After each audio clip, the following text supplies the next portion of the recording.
Vasudevaya. Now we all do it together. That's how we do it.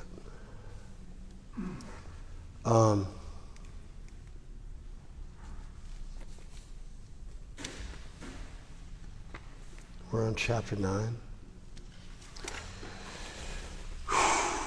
Text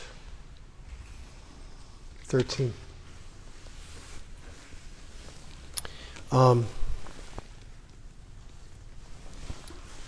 Last week we discussed that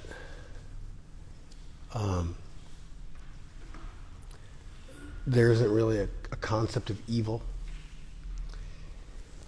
in the Sanskrit language. Let me say that again. There's no concept of evil in the Sanskrit language. There's no word that denotes evil. Evil in English, as an English term, what it means philosophically, Campbell, it's like disturbing. Like, how long does it take to look through a book and find the page? It's here, you know? Verse and chapter and verse are in the middle spine. It's just really easy to see. See, what does it say right there? What chapter and verse are you on? I don't see the chapter. There's a chapter, and then the verse number comes after it. So look at your book and tell me what chapter and verse you're on.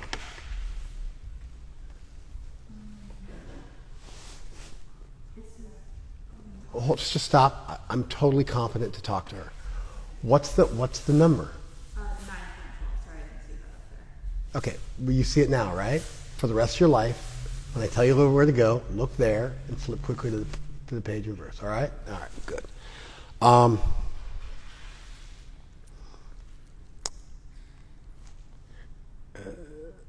When you think about evil as an English philosophical term, evil is an intrinsic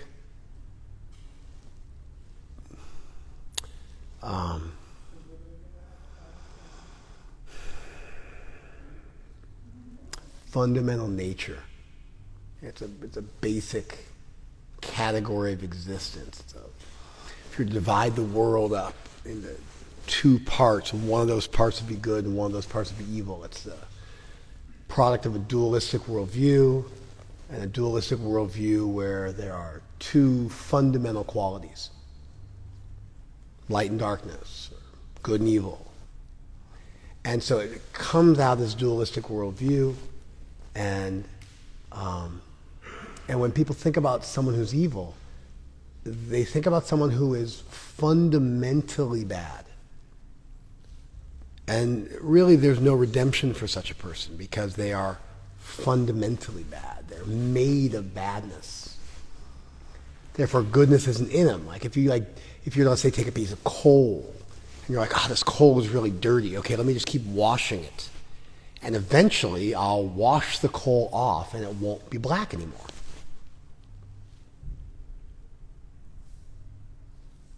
This is just whatever. This is what we're going to do. It's a little problematic because when you say black is bad, right?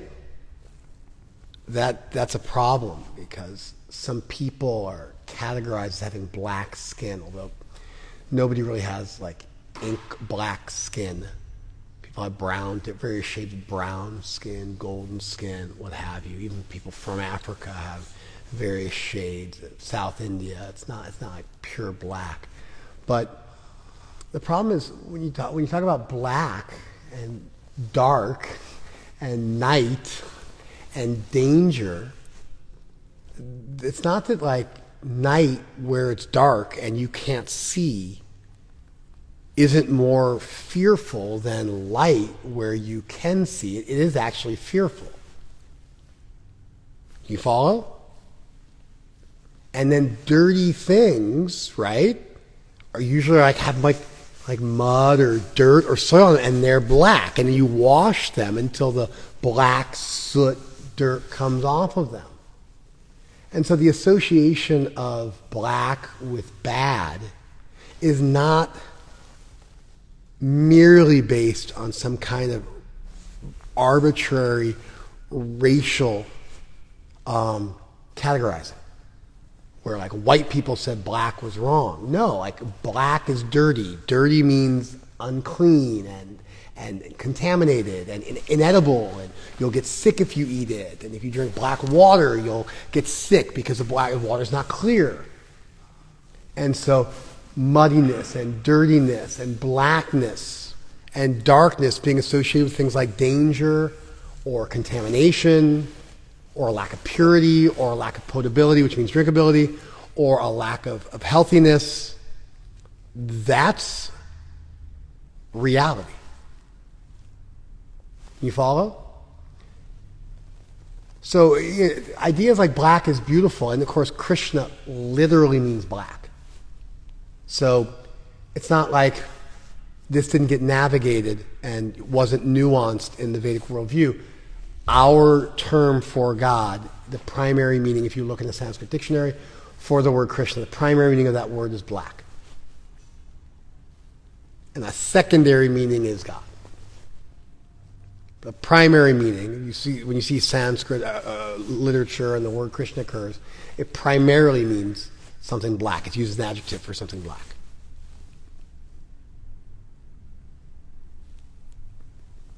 You follow?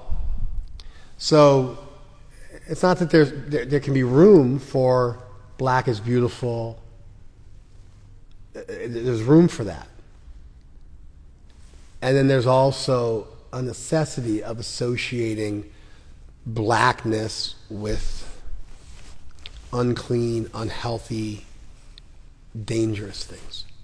Because that's actually what it is. If you get like black water, don't drink it.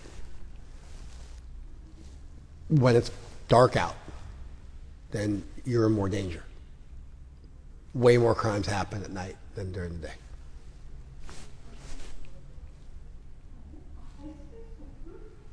You build fires to keep the night away. It's like a little daytime, enclave within the universal nightness, and then there's a little daytime there, and that's the fire, which is protective. So if you were to take a piece of coal and go, this dirty coal, it's black, it's dirty, but I'll just keep washing it, and eventually it'll be clean. It'll become white. Or whatever good color you want to associate with. But black and white actually works. That's black and white. So you gotta not get the racial connotations mixed up and actually see that there is some utility in black and white.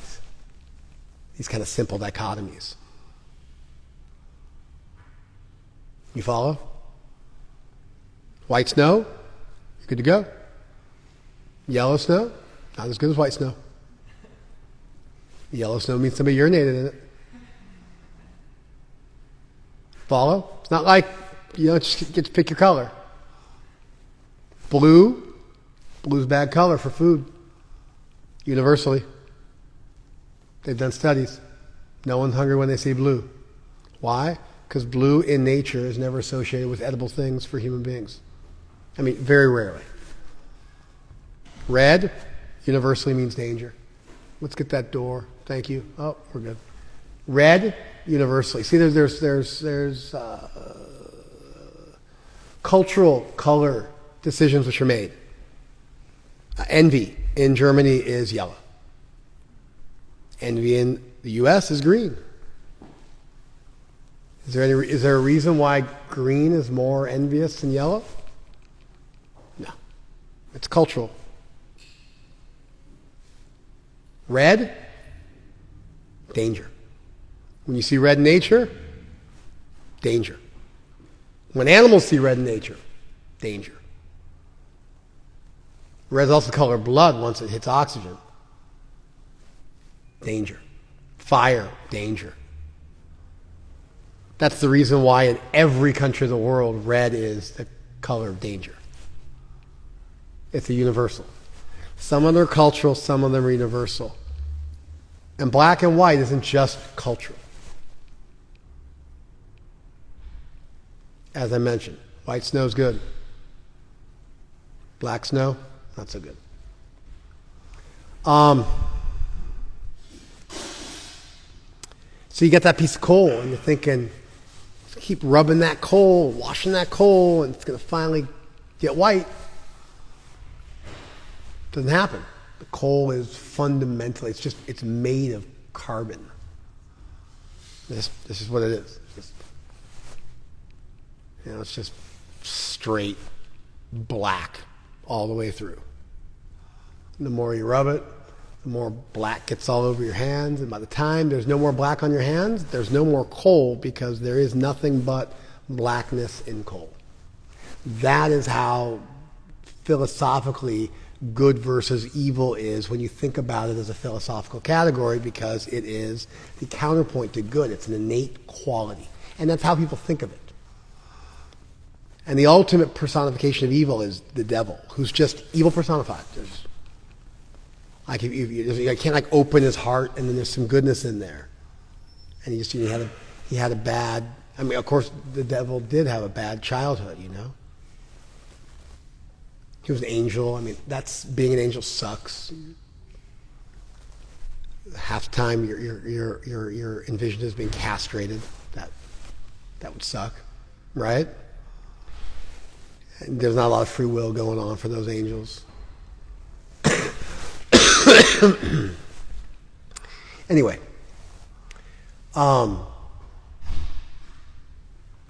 but the idea is just that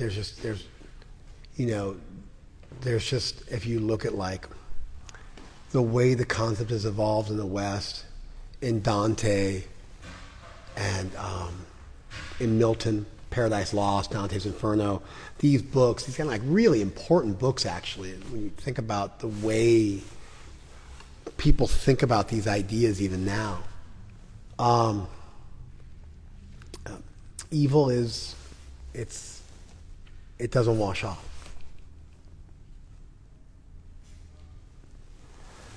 And so there's no concept like that. Everybody's good. In Indic philosophy, the soul is pure. Importantly, Adam and Eve messed up all souls. They blew it for everybody.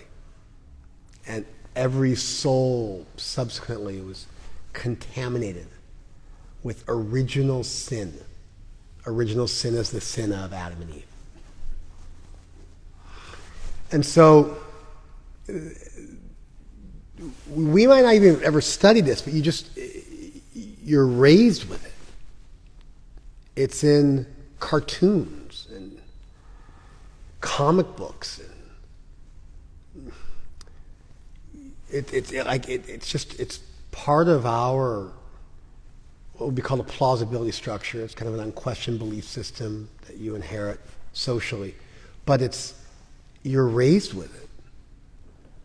If you were to go to India and you're trying to explain the idea of evil to people, as I just have to you, it would be very bewildering. It would be a very strange concept. Whereas for them, the concept that all souls are pure, even the soul of a pedophile, murderer, rapist, genocidal maniac, sociopath, psycho, his soul, because most awful people in the world are men,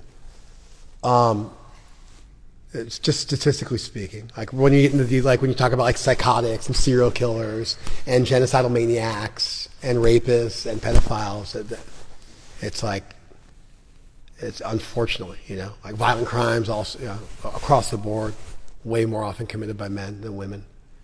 Suicide, 78% of suicides are men. There's still a lot of,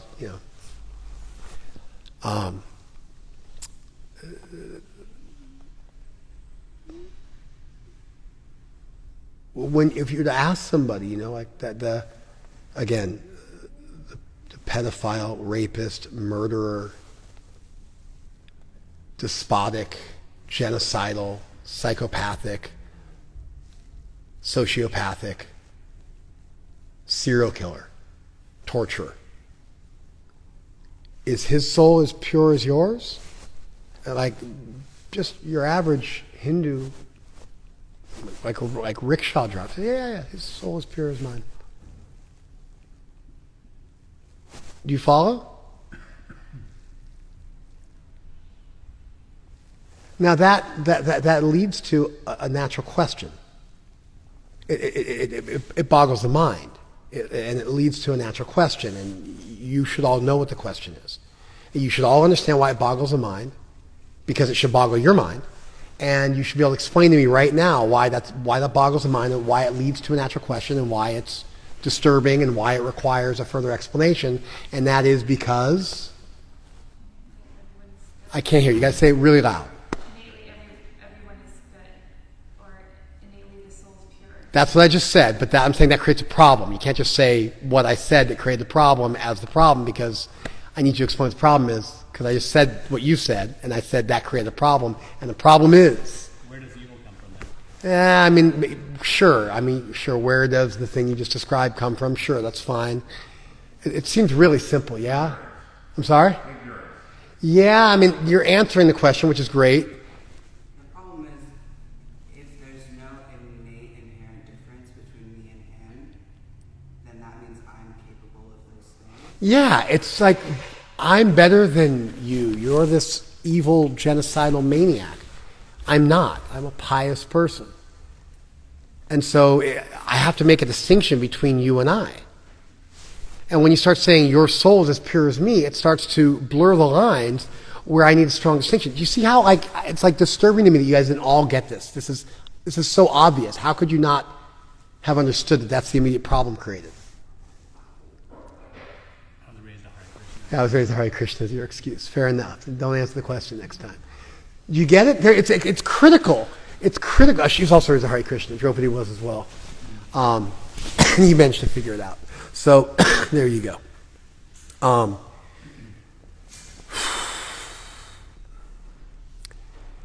You need to make a distinction between different kinds of people.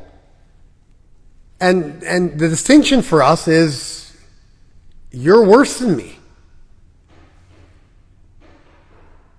And when I start saying no, on the most basic level, you're as good as me. Yeah, the problem is, okay, maybe it means I could do the same thing that I'm saying that. Sure, it could mean that.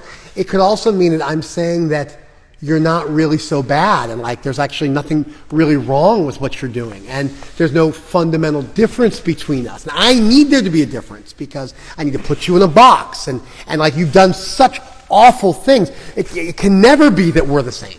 You've crossed a line, and then there's no coming back from that line. And when you start to say, fundamentally you're as good as me, it means really all that badness, and again, rape, murder, genocidal, like Hitler, who genocidally wiped out 10, 12 million people, that all washes off. He's just as pure as you. It doesn't feel right. Maybe you couldn't put your finger on it, but you should get it now that I've explained it. So either it means you're as good as me, or it means I could be as bad as you, or whatever it is. I need you to be put permanently in a box that makes you different than me, because what you've done is, in some sense, unforgivable. But a pure soul theology means nothing's unforgivable.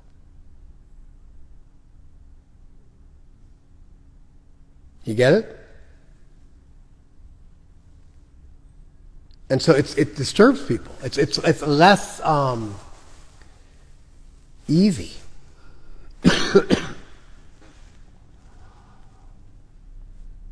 It's less easy. It's ultimately a more elegant philosophical idea. If evil is a permanent quality, where did it come from? And could God have created a world without fundamental evil? Sure. He could create a world with the option for turning in that direction, but not that it's fundamental. And then there could always be an escape hatch. And there could always be the possibility of forgiveness. And there could always be the possibility of redemption.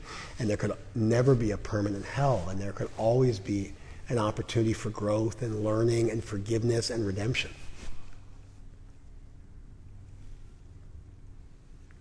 Well, no. Forgiveness is, you wronged me. No one can forgive you but me. I don't know if that's actually true. I mean, like, the basics of a civilization is that actually we do say, you've served your debt to society. Like if, for example, Narayan steals from me and then goes to jail and has to make restitution and whatever, and I never forgive him. At a certain point, he's free. You follow? And I can say, no one can forgive you but me. I mean, maybe that's your idea. I don't know. I think probably God could forgive me, even though you don't.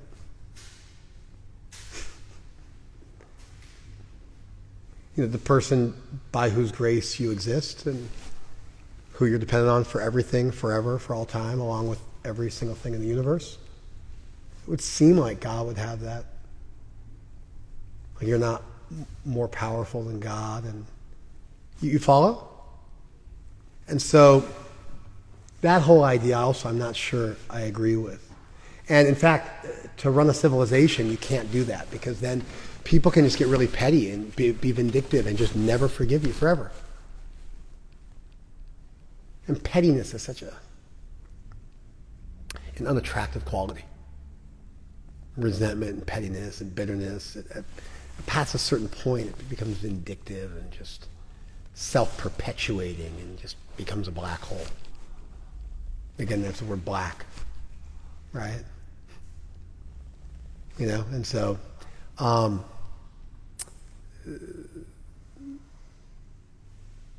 if God could create a world without fundamental evil, but he chose to create a world instead with fundamental evil, that would mean God either wasn't all good.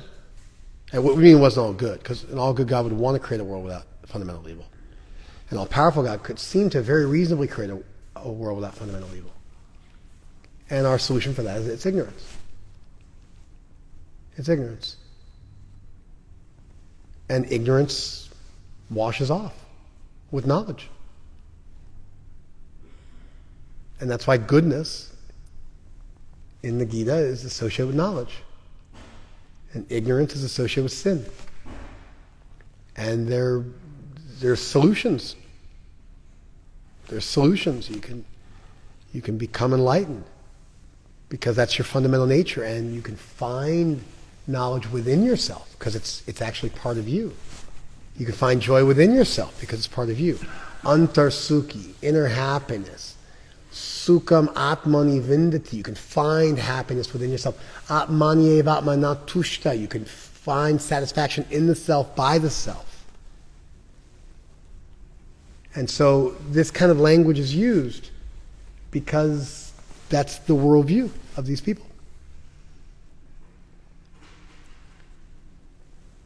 And it's a little more difficult because it's just not so easy. Like, you're bad and I'm good. You're going to hell, I'm going to heaven. You'll never be like me. I could never be like you. You've done things which will mean you can never be good like me. I can hate you forever. I can never forgive you.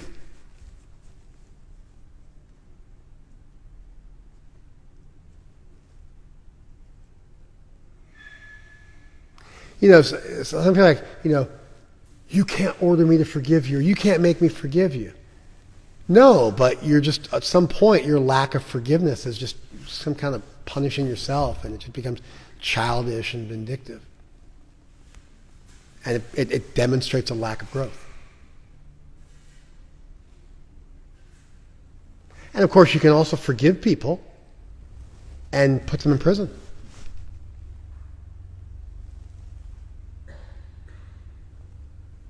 you can forgive people and put them in prison. In fact, people get executed, and then right before they get executed, the priest will come and forgive them on behalf of the church. Because it's two different tracks. One is like ultimate spiritual forgiveness, and the other one is a practical affair of running a society so that dangerous people aren't left to roam free, and there are punishments associated so that people know you can't get away with stuff, and there's a standard of moral conduct is upheld. You following this?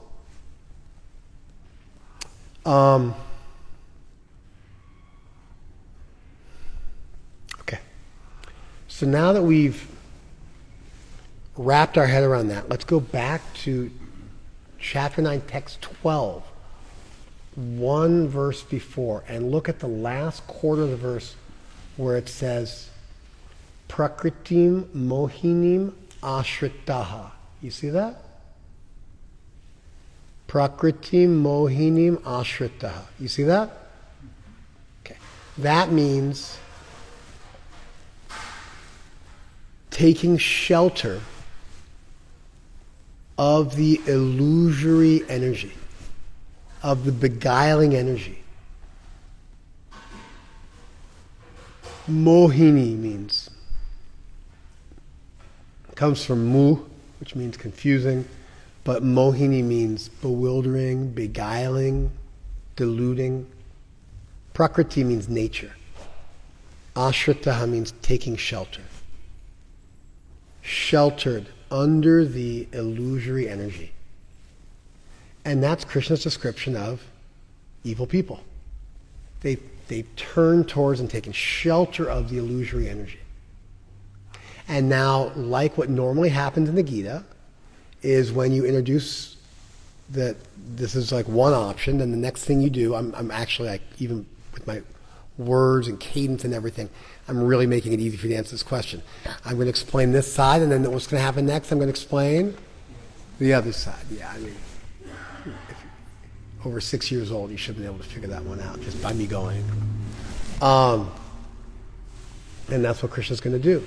And so if Krishna just explained what happens if you turn towards and take shelter of the illusory energy, which is what we talked about last week, all the bad stuff that comes from that, then he's going to explain what happens if you turn towards the good energy, right? Okay.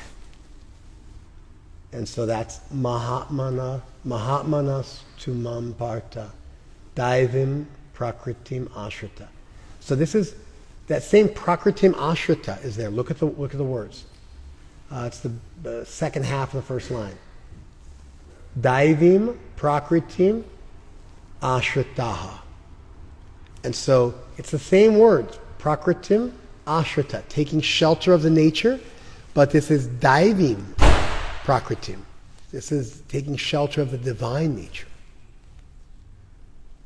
So on one hand you have the illusory nature that you can take shelter of. On the other hand you have the divine nature you can take shelter of. It's interesting, but in Krishna's explanation here, the nature of the soul is to turn towards one of those two natures. And so it's almost like you have a choice. Do I want to lean in this direction, or do I want to lean over in this direction? Other places the Gita, Krishna talks about looking within oneself and finding happiness. But here he's talking about really turning towards God, which is the opposite of turning towards ignorance and bewilderment. When we talk about tamas and rajas and sattva, these are called the three gunas. I don't want to really get into the gunas. But it's interesting to note that tamas literally means darkness. And rajas means dusty. And if you think about the things, you've got darkness, dusty, and clear. You follow? Dark, dirty, covered, opaque, dusty, half clear, and then clear, light, true, good. And that's sattva. And so if you turn towards divinity, you become illuminated, you become woke, you become conscious, you become healthy, pure, yourself, divinized. And it's kind of in this way, there was a book called Screw Tape Letters, written by C.S. Lewis, a small book. He was the guy who wrote The Lion, the Witch, and the Wardrobe. He also wrote a small book he wrote a number of books, but he wrote a small pamphlet kind of called Screw Tape Letters. It's about, some fellow, and then he has, essentially he's got, a devil on one shoulder and an angel on the other, and they're just pulling him in different directions. And so the devil is has to turn this soul, and he's got an uncle, and he's going to get in trouble if he doesn't turn the soul, and so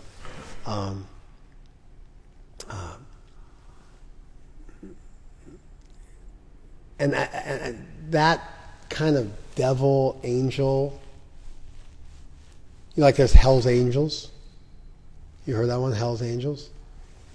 One of the most famous Hell's Angels of all time, when he initially wanted to join the Hell's Angels, he was like a teenager, like a 13-year-old, and he made a wannabe precursor motorcycle gang called Heaven's Devils, and finally got in there with the Hell's Angels,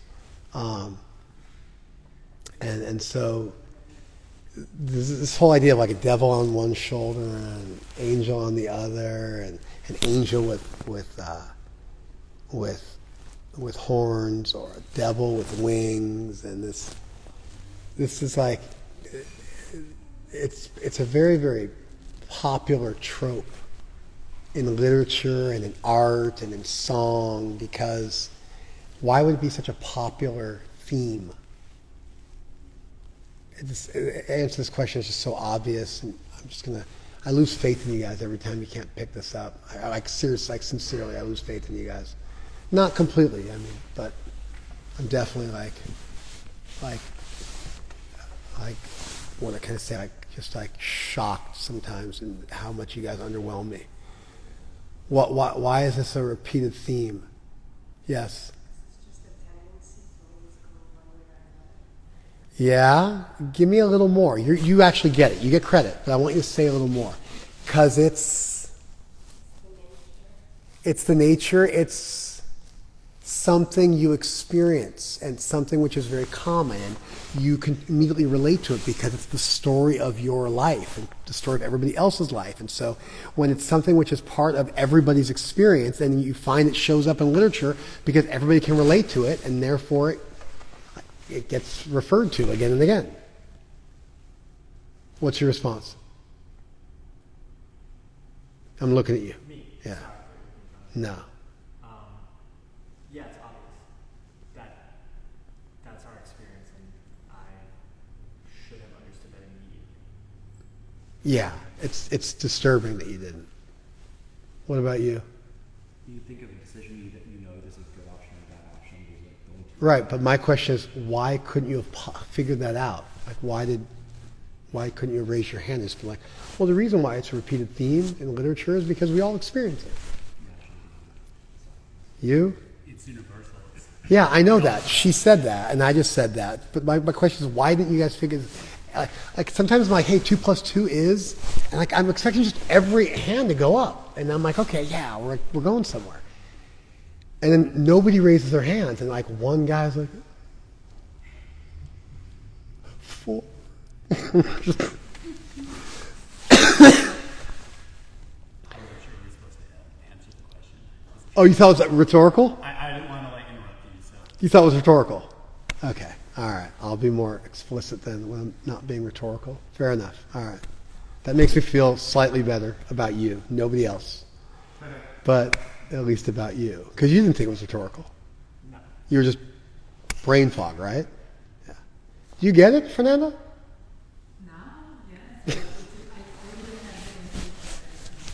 how many times have you been faced with decisions and there's clearly the right decision, but then you want to go another way and you feel like you're being torn in two directions? How many thousands of times has that happened in your life?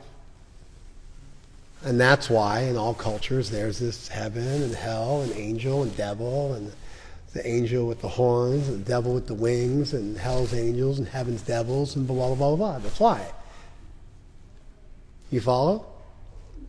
And so, interestingly, this version of reality that Krishna's talking about here is, I mentioned, fundamental evil and fundamental goodness. That everybody's fundamentally good versus people can be either good or evil. I mentioned that's a big distinction, where in India there's a standard worldview, everybody's fundamentally good. In the West, it's disturbing. We discussed why it's disturbing. We have much more of a dualistic idea. That's where it's very, very different. But in this one, it's very similar. You can lean one way or you can lean the other way.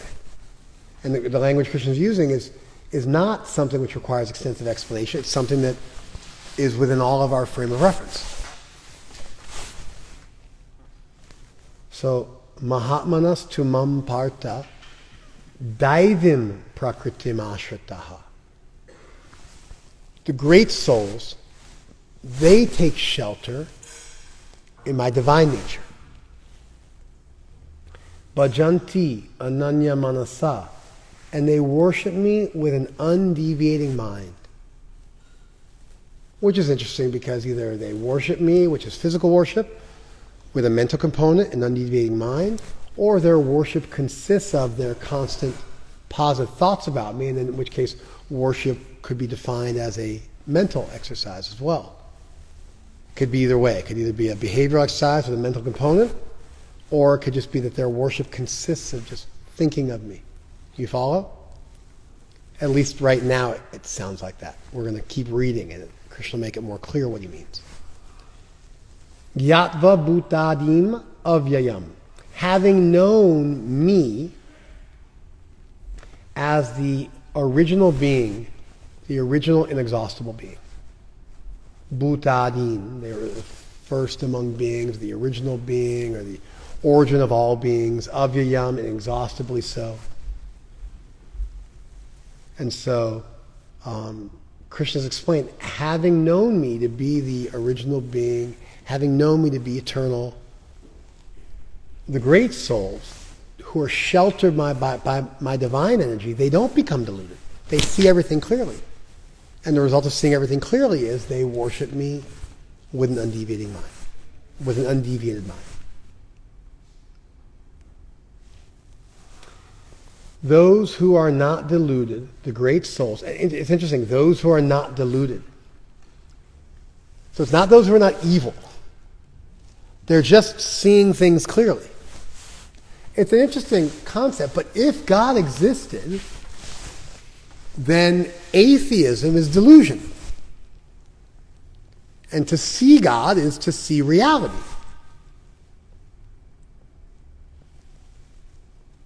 And so it's not that you're just choosing to go left or right on a road and it's arbitrary. One of them is reality and the other one is delusion. And if you're not deluded, if you're not intoxicated, if you're not crazy, then you see Krishna and you worship Krishna and you are pure and you are filled with your innate goodness and your highest potential and knowledge, and because that's who you are. And to not do that is to in some way be less than yourself, deluded, in ignorance, confused. You follow?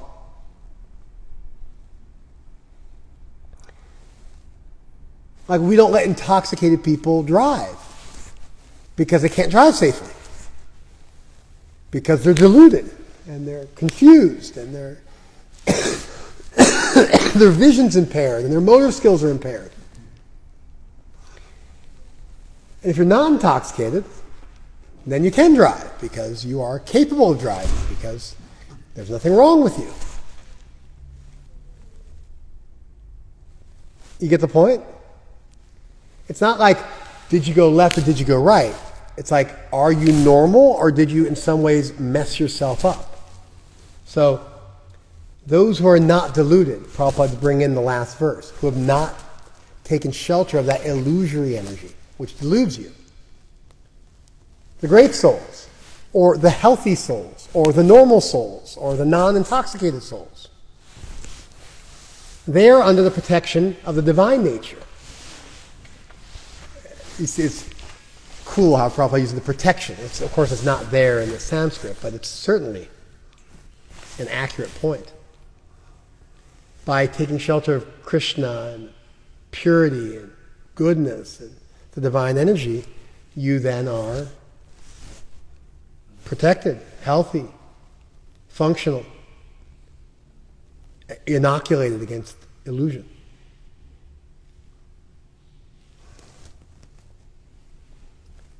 They are fully engaged in devotional service. You know, a lot of times Prabhupada say they're engaged in devotional service, and we're like, it's not really there in the verse. In this verse, it's there. Bhajanti ananya manasa. They worship me with an undeviating mind. It's right there. It's right there.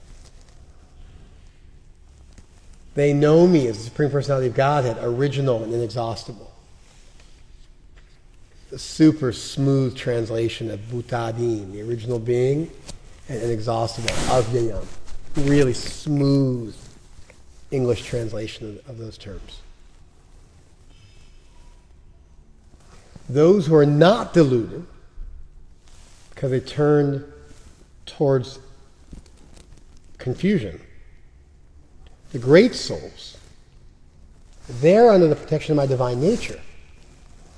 They are fully engaged in devotional service because they know me as the Supreme Personality of Godhead, original and inexhaustible. And then the next line starts to tell us what that unflinching, undeviated, unobstructed, full-bodied worship of Krishna, what it looks like. Remember I said that. It's defining the bhajanti, they worship, ananya manasa, with an undeviating mind. It's going to define that. Satatam kirtayanto mam, always glorifying me. Always doing kirtan about me. Yatantas cha dridha brataha. Striving with great vows towards me.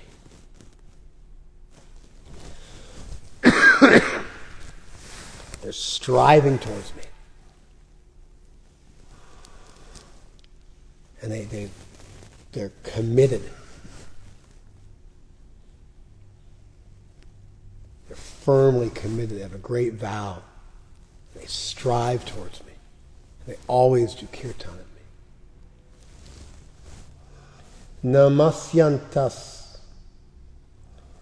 Shamam Bhaktya, and they offer namaskar to me. Namaskar, namaste, like people do that. They're offering that to me with bhakti.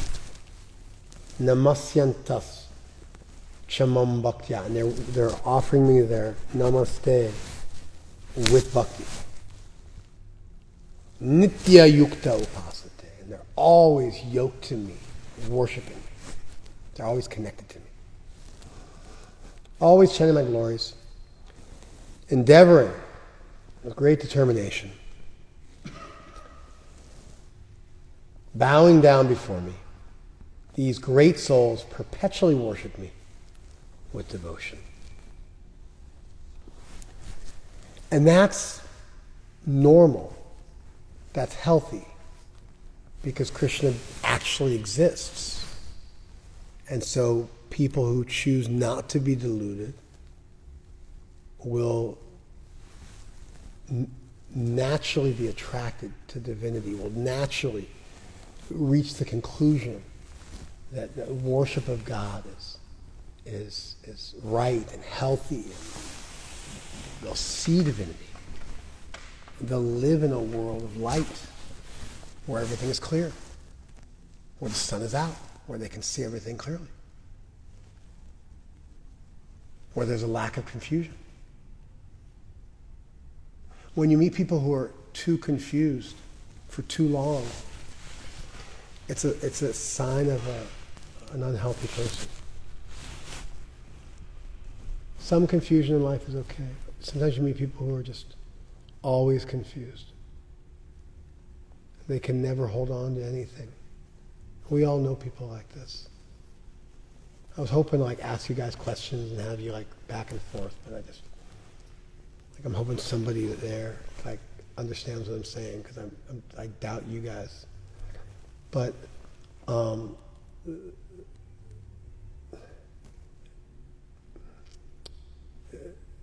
it's healthy, it's normal, it's natural to see Krishna. And although people might need to go through a dark night of the soul at some point in their life, we all know people where they can never keep it together. You keep steering them in the right direction, they just keep going off a cliff. And they can't hold on to a good idea. They can't hold on to piety. They can't hold on to morality. They can't hold on to truth. They always just go in that direction of madness, delusion, confusion.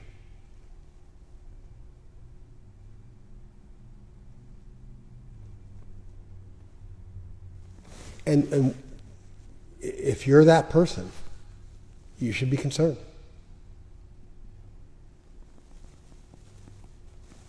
Situationally, things happen in life where you should be depressed, or you should be sad, you should be confused. But if you're just this person where you can never get it right, you can never figure anything out, you can never move forward in your life, you always it's like 3 steps forward and 4 steps backwards. And you never know anything. And you're never sure about anything. You never figure out anything. Do you know people like that?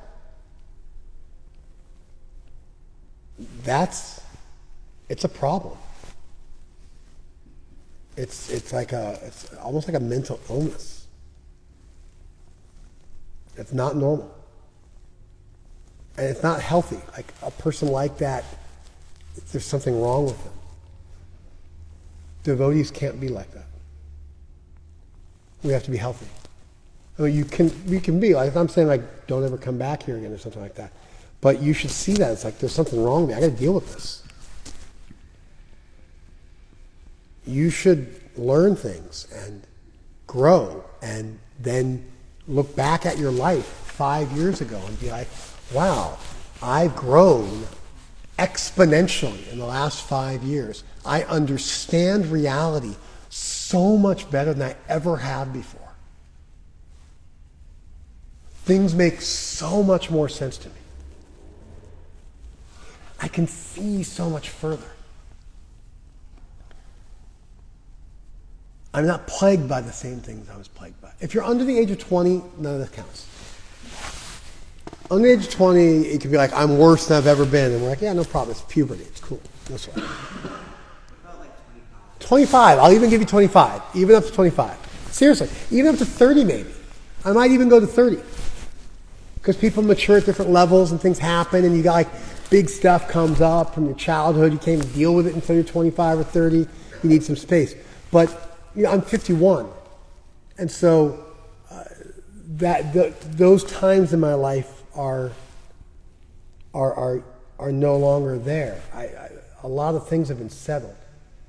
It doesn't mean I don't suffer or become confused, but not there's no more I'm confused about everything anymore.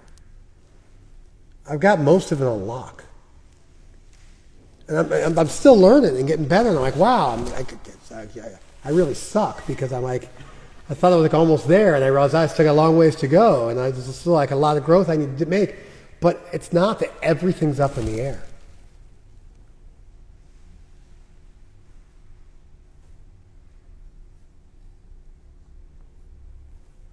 Maybe you get COVID, or you like break up with your girlfriend, or you like move, divorce, move, or you go off to college, and it's like things kind of get shook up a little bit. A huge fight with a family member, and things get shook up. But I'm not saying there's no room for that. But this kind of like I don't know anything. That doesn't happen. That's not, devotees aren't like that. We know things. And that knowledge is our goodness being uncovered and us leaning into the light. And it's protective. And it's visible.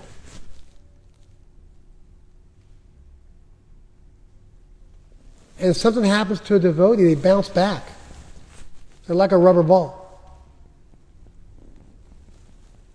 Even they fall. They bounce like really high. Like, oh, like you were here. Like we dropped you and you went down. Oh, now there's something up there. Like that's a devotee.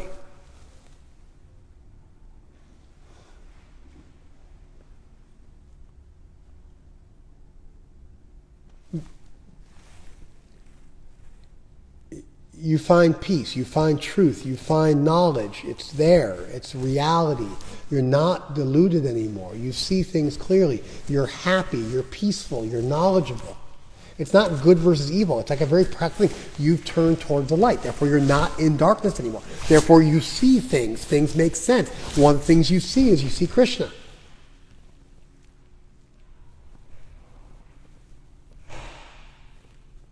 Prior to that, you see philosophical truths. They become real things you can reach out and grab and hold on to and move through life with. You're empowered. You're strong.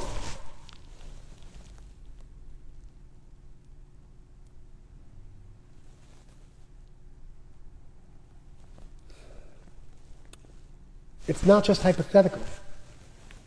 It's seeing realities, being unintoxicated. So, we got good versus evil. And I want to, excuse me, in kind of Western thought, I want to flesh that out. Contrast it to the Gita's worldview and just, even like generic Hinduism's worldview, the mainstream Hinduism's worldview. And then I want you guys to see this being sheltered by the illusory nature versus the divine nature. I want you to see Prabhupada's translation work under the protection, undiluted, the original and inexhaustible Supreme Lord. I want you to just kind of see Prabhupada's translation work, but also understand that the devil and the angel on your two shoulders and how that's really a universal phenomenon. And what I really want to drive home was this idea that it's not that it's going left or right, because one of them is reality and the other one is illusion and deluding and confusing. And then there's a responsibility that comes with that, which is that to be a devotee means you see reality. And seeing reality means you're happy and you're peaceful and you're learned and you're pious and you're moral and you're empowered and you're healthy.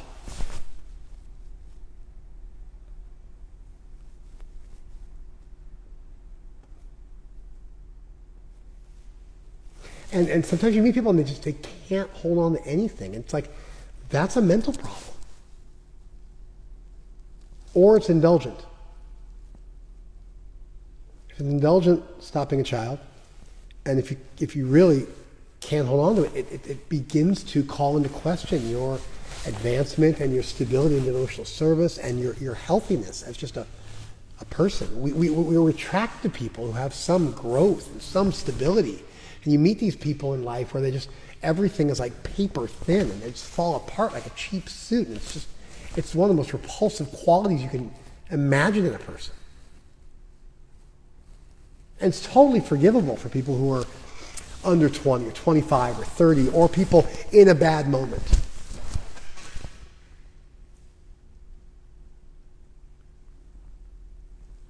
But it's certainly not acceptable. It's like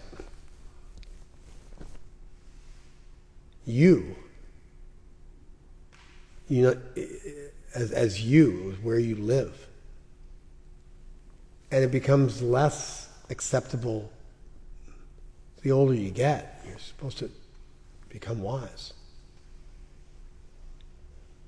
and advanced. That's the game we're playing. Human life's about self-realization, not sense gratification. Therefore, successful human beings become self-realized through the course of life.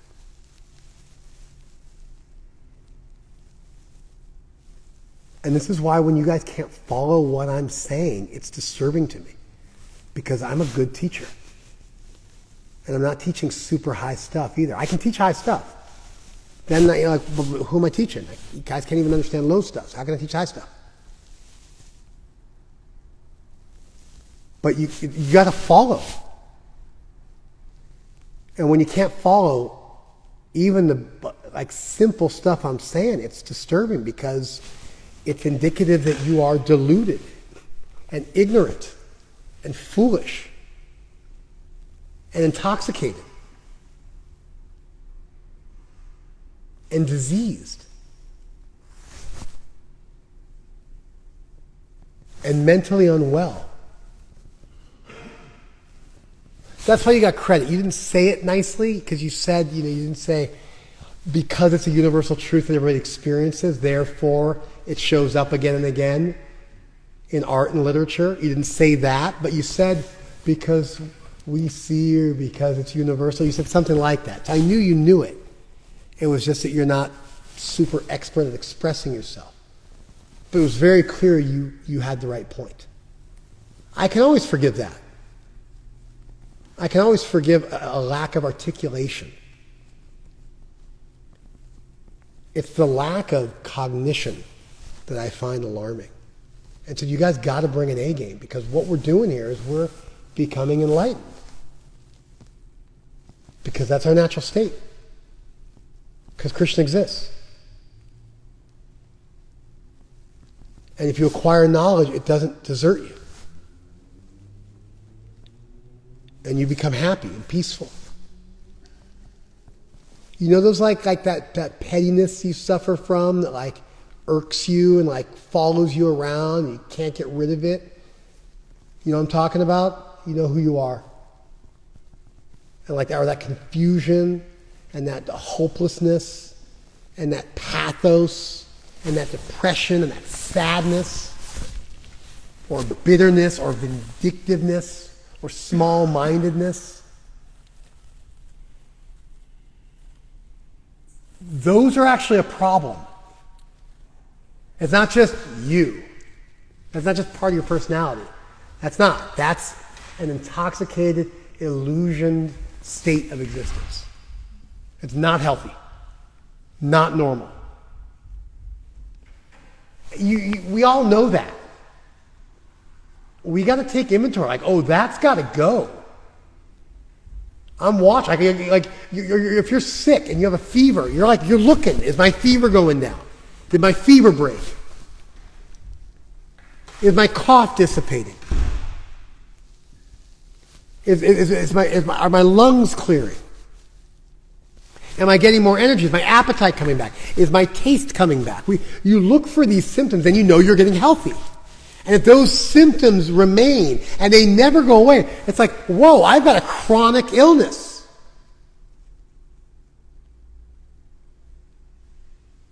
You follow? We shouldn't be comfortable with those chronic illnesses. We should be disturbed. It should be concerning. I feel the doctor's hey, how's your health? You're everything's great, yeah. I have a chronic fever and it hasn't dissipated for 150 days. And he's whoa. We gotta get a specialist in here right now.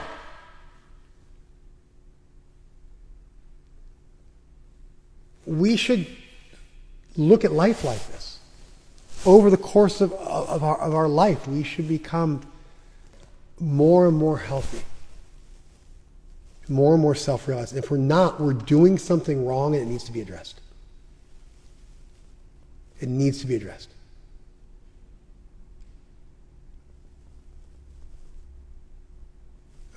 Thank you. Feedback? Yeah. Thank you, I appreciate it.